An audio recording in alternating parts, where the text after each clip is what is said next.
여러분 안녕하세요. 도쿄 레인보우 프라이드입니다. 2019 제20회 서울 피어노 축제 개최 진심으로 축하드립니다.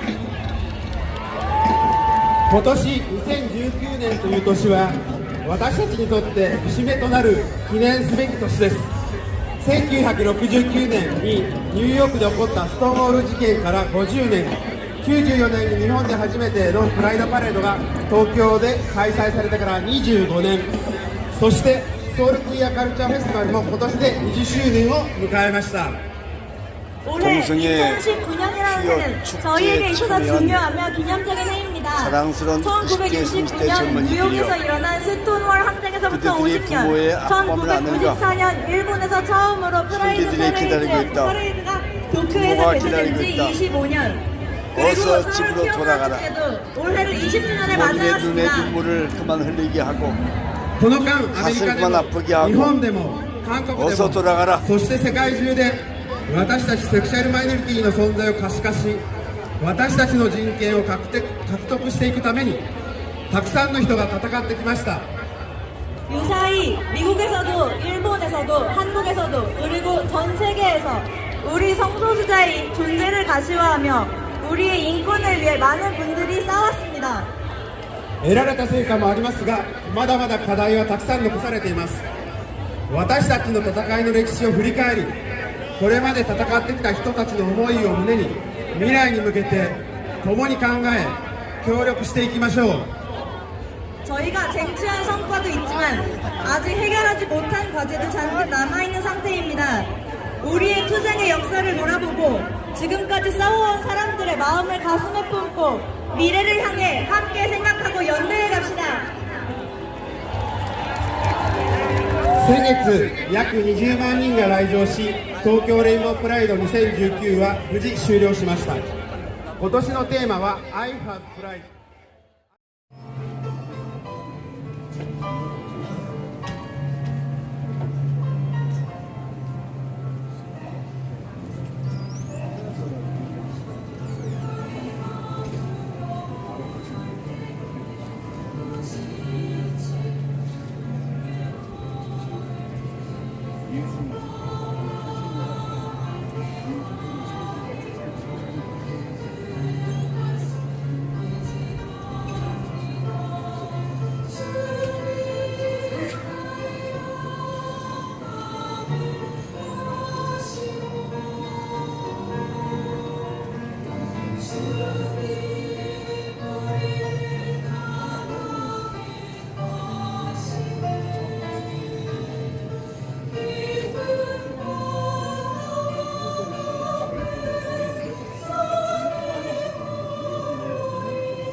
풀어주소서.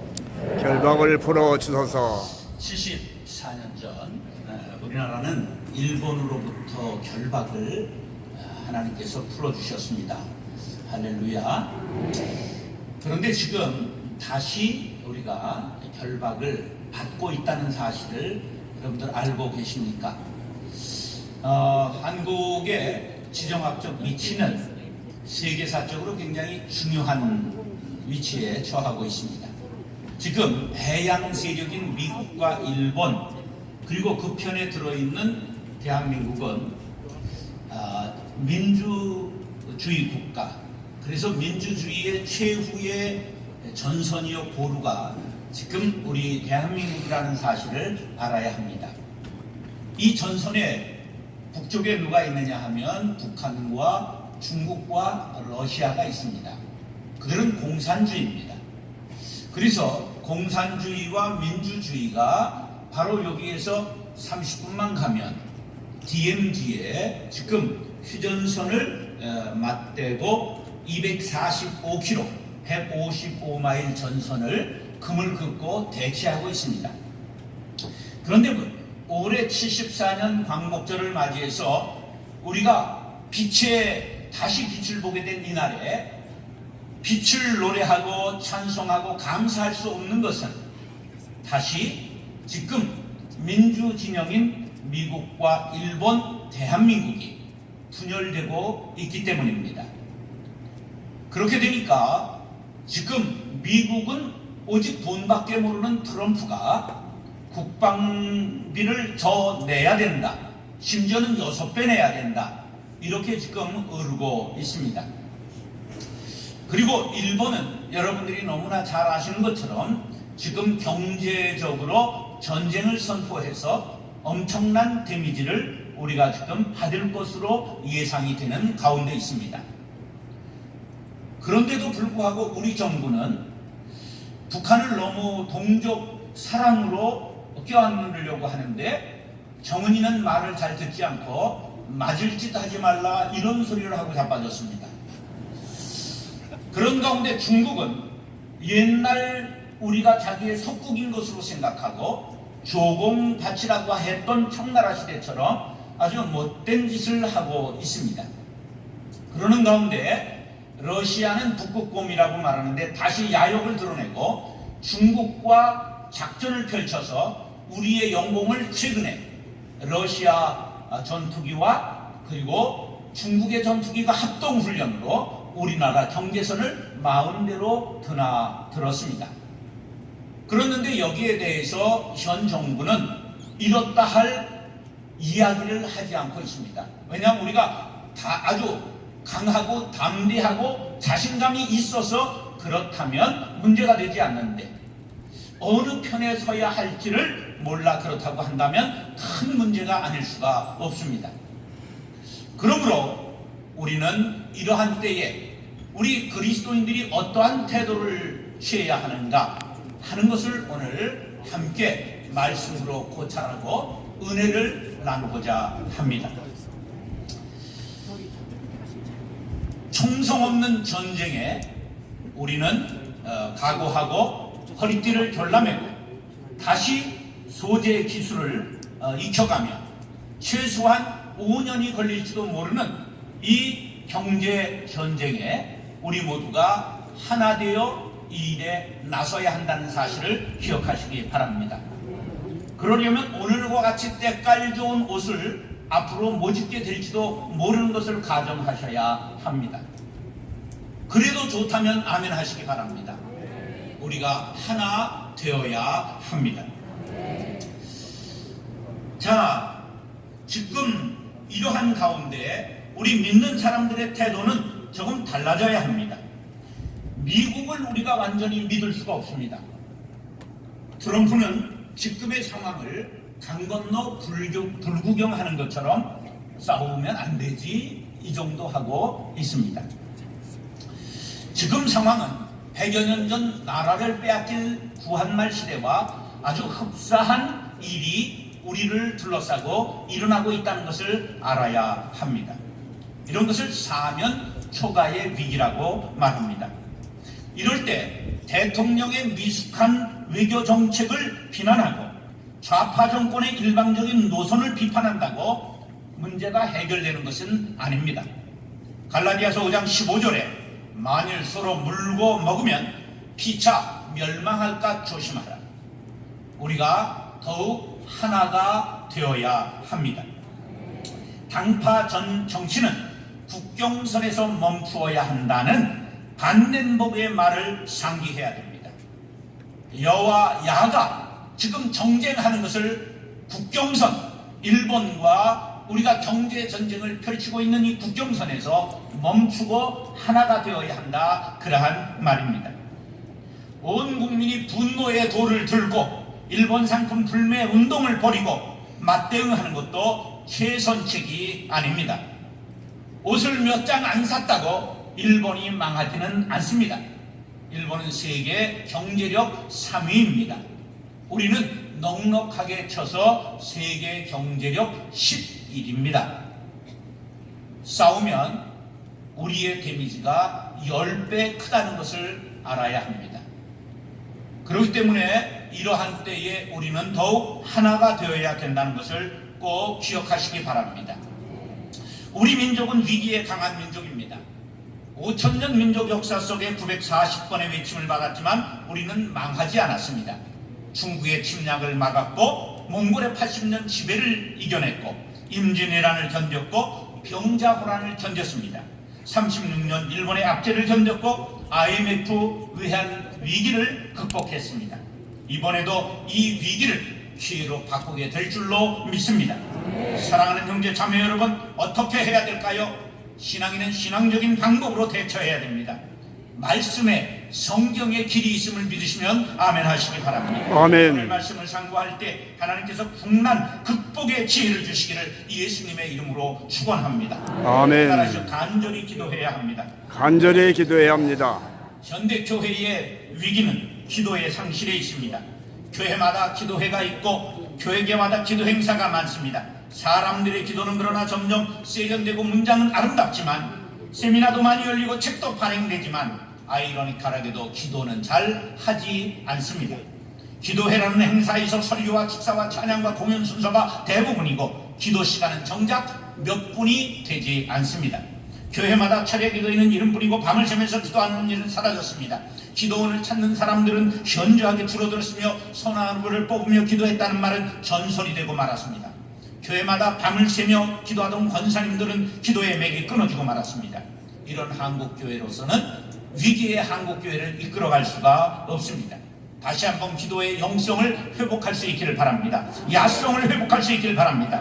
아멘. 있는 교회의 지도자들과 성숙한 그리스도인이라면 우리에게 영적인 각성이 시급하다는 것을 알 것입니다.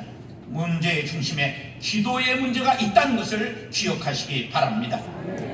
교회 건물도 화려해졌고 유창한 설교가도 많아지고 저술가도 많아졌지만 한월산 기도원의 이천성 목사님이나 대한수도원의 기도의 용사나 현신의 권사님 같은 탁월한 기도의 능력자들이 보이지 않는 영적인 위기라는 것을 기억하시기 바랍니다. 기도의 능력자가 보이지 않습니다. 신학대학은 엄청나게 늘어났으나 대천덕 신부와 엄두석 목사님 같은 기도의 사람들은 보이지 않습니다. 이것이 위기의 근본임을 알아야 합니다. 우리 모두 기도의 영성을 회복할 수 있게 되기를 간절히 바랍니다. 1절로 5절 다 같이 빠르게 읽겠습니다. 시작. 그때 헤로방이 손을 들어 교회 중에서 몇 사람을 헤아려 하여 요한의 형제 야고보를 칼로 죽이니 유대인들이 이를 기뻐하는 것을 보고 베드로도 잡으려 할세 때는 무뎌져요. 잡음에 목에 가두어 버린 내식인 내 배에 맡겨 지치고 6월절 후에 백성 앞에 끌어내고자 하더라. 크게 이에 베드로는 목에 갇혔고 교회는 그를 위하여 간절히 하나님께 기도하더라. 교회가 무엇했다고요? 기도했다. 이때는 초대 예루살렘 교회가 심각한 위기를 당한 때입니다. 오순절 성령이 강림한 사건으로 성령 충만함을 받은 사도들이 예루살렘 거리에서 복음을 전했습니다. 강력한 역사로 말미암아 수많은 사람들이 회개하고 세례받고 구원을 받았습니다. 교회는 흥왕했고 수많은 사람들이 교회를 몰려들어와 관리하기 위해 집사를 세웠습니다. 조직적인 교회가 되었습니다. 이렇게 되자 유대교에서 본격적으로 핍박하기 시작했고, 이 일로 인해 스데반 집사가 최초로 순교했습니다. 사도들만 예루살렘 교회를 지키고 유대와 사마리아로 성도들이 흩어져 갔습니다. 그런 속에서도 베드로는 사방을 두루다니며 능력을 행하고 복음을 증거했습니다. 헤롯 왕이 교회 지도자 몇을 죽이려고 작정하고 요한의 형제 야고보 사도를 붙잡아 목을 베어 죽였습니다. 사도 중에 첫 순교자가 나온 것입니다. 이 일을 유대인들이 기뻐하고 잘했다고 손뼉을 치자 백성들의 인기를 얻고자 이번에는 가장 유명한 사도인 베드로를 체포한 것입니다. 그때가 6월절 기간이었기 때문에 사형 집행을 하지 않았습니다. 그래서 6월절이 끝난 후에 베드로를 죽이려고 감옥에 가두어 놓았습니다.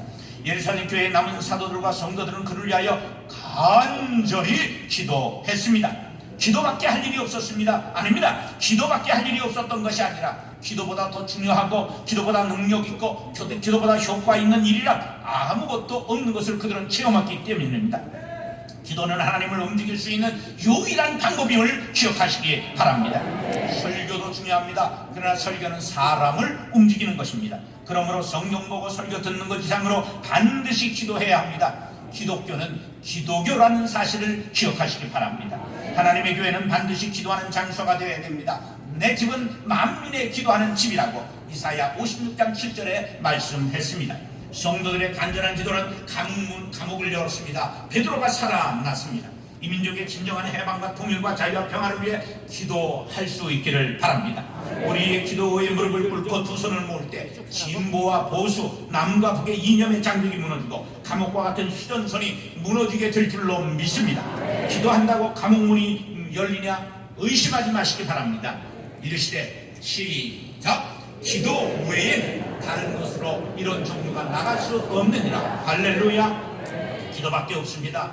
우리 모두가 함께 기도하면 휴전선 장벽도 무너질 줄로 믿습니다. 일본과의 경제전쟁도 끝나게 될 줄로 믿습니다.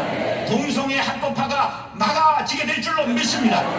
문 대통령이 좌로나 우로나 치우치지 않게 하옵소서. 대통령 주변에 아론과 훌 같은 기도의 동역자를 세워 주시옵소서. 4대 강국과 외교를 지혜롭게 하게 해 주옵소서. 하늘문을 여는 열쇠가 기도임을 기억하시기 바랍니다. 하나님과 대화가 기도임을 기억하시기 바랍니다. 여러분 기도의 수화기를 들고 기도의 핸드폰을 드시기 바랍니다. 사랑하는 형제 자매 여러분, 우리 모든 나라를 위해 기도할 때 이 나라가 사방에 우겨싸임을 당한 것이 무너지게 될 줄로 믿습니다. 그러면 감옥문이 열리고 베드로가 나온 것처럼 휴전선이 열리고 남북이 통일되고 일본과의 경제전쟁도 승리하게 될 줄로 믿습니다. 아멘. 당한 조국의 문제를 하나님께 부르짖고 응답받고 해결받는 애국적 신앙인들이 될 수 있기를 예수님의 이름으로 축원합니다. 따라서 쇠사슬을 끊어야 합니다. 쇠사슬을 끊어야 합니다. 사람들은 누구나 보이지 않는 쇠사슬에 묶여서 합니다. 이 쇠사슬을 끊어야 합니다. 본문에 쇠사슬이 등장합니다. 6절로 7절 다같이 시작! 헤롯이 잡아내려고 하는 그 전날 밤에 베드로가 두 군인 틈에서 두 쇠사슬에 매여 누워 자는데 바수꾼들이 문 밖에서 목을 지키더니 본인이 주의 사자가 나타나며 옥중에 광채가 빛나며 또 베드로의 옆구리를 쳐 깨워 이르되 급히 일어나라 하니 쇠사슬이 그대로 벗어지더라. 할렐루야. 아멘. 그때가 6월절 기간이라고 말했습니다. 그래서 6월절 기간이 끝나면 이제 베드로가 사형을 당하는 날입니다. 그런데 꼼짝달싹하지 못하도록 옆에 두 군인에게 함께 쇠고랑을 채워 놓았습니다. 왜 이렇게 했을까? 사도행전 5장에 사도들을 잡아다가 감옥에 가뒀는데 밤에 주의 사자가 옥문에서 그들을 끌어낸 사건이 있었습니다. 삼복돌도 도망간 철저하게 그들이 감시하는 것입니다. 감옥 바깥에도 두 명이 지키고 있고 베드로를 광복절 두 명이 함께 연합회 선회. 누워 있었습니다. 그런데 베드로는 이 자리에 모인 3천여 명 성도들로 말미암아 살기를 포기했던지 아니면 하나님 교회는 은혜가 가득했고 설계자와 모든 교인들이 하나가 되기에 충분했다.